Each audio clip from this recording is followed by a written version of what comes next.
Hey guys എല്ലാവരും എന്തെടുക്കുന്നു സുഖമായിട്ടിരിക്കുന്നു. ഇന്ന് രാവിലെ ബ്രേക്ക്ഫാസ്റ്റിന് പാലപ്പവും ചിക്കൻ കറിയുമാണ്.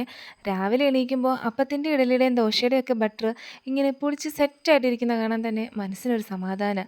ഞാൻ മാവ് ജസ്റ്റ് ഒന്നുകൂടെ ഇളക്കി സെറ്റാക്കി. പാലപ്പത്തിനുള്ള മാവാണെങ്കിൽ ഒത്തിരി ഇളക്കല്ലേ കേട്ടോ, അത് താന്നു പോവും. പിന്നെ അപ്പം ഉണ്ടാക്കാൻ ഒരു സുഖവും ഉണ്ടാവില്ല. അപ്പോൾ നമുക്ക് പരിപാടിയിലേക്ക് കടക്കാം. അപ്പം ഉണ്ടാക്കി നോക്കിയപ്പോൾ ചട്ടിയിൽ അങ്ങോട്ടൊരു ഫ്ലോ കിട്ടുന്നില്ലായിരുന്നു. അപ്പോൾ ഞാൻ ഇച്ചിരി പാലൂടെ ചേർത്തു കേട്ടോ. ശരിക്കും ഇങ്ങനെ ചെയ്താൽ അപ്പം താന്നു പോയി പിന്നീട് ഉണ്ടാക്കാൻ ഒരു രസം ഉണ്ടാവില്ല കേട്ടോ. അപ്പോൾ നമ്മൾ തലേന്ന് തന്നെ കൺസിസ്റ്റൻസി ഒക്കെ കറക്റ്റാക്കി വെക്കണം, അല്ലെങ്കിൽ ഇതുപോലെ പണി കിട്ടും.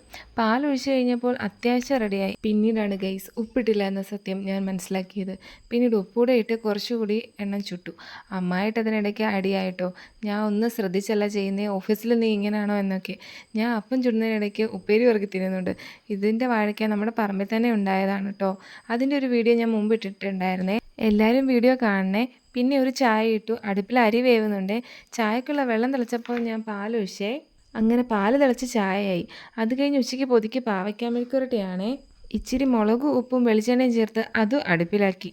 പിന്നെ ഞാൻ പാലപ്പവും ചിക്കൻ കറിയും ചായയും കൂട്ടിത്തട്ടി പണിക്ക് പോയി. അപ്പോൾ നെക്സ്റ്റ് കാണും വരെ ബൈ.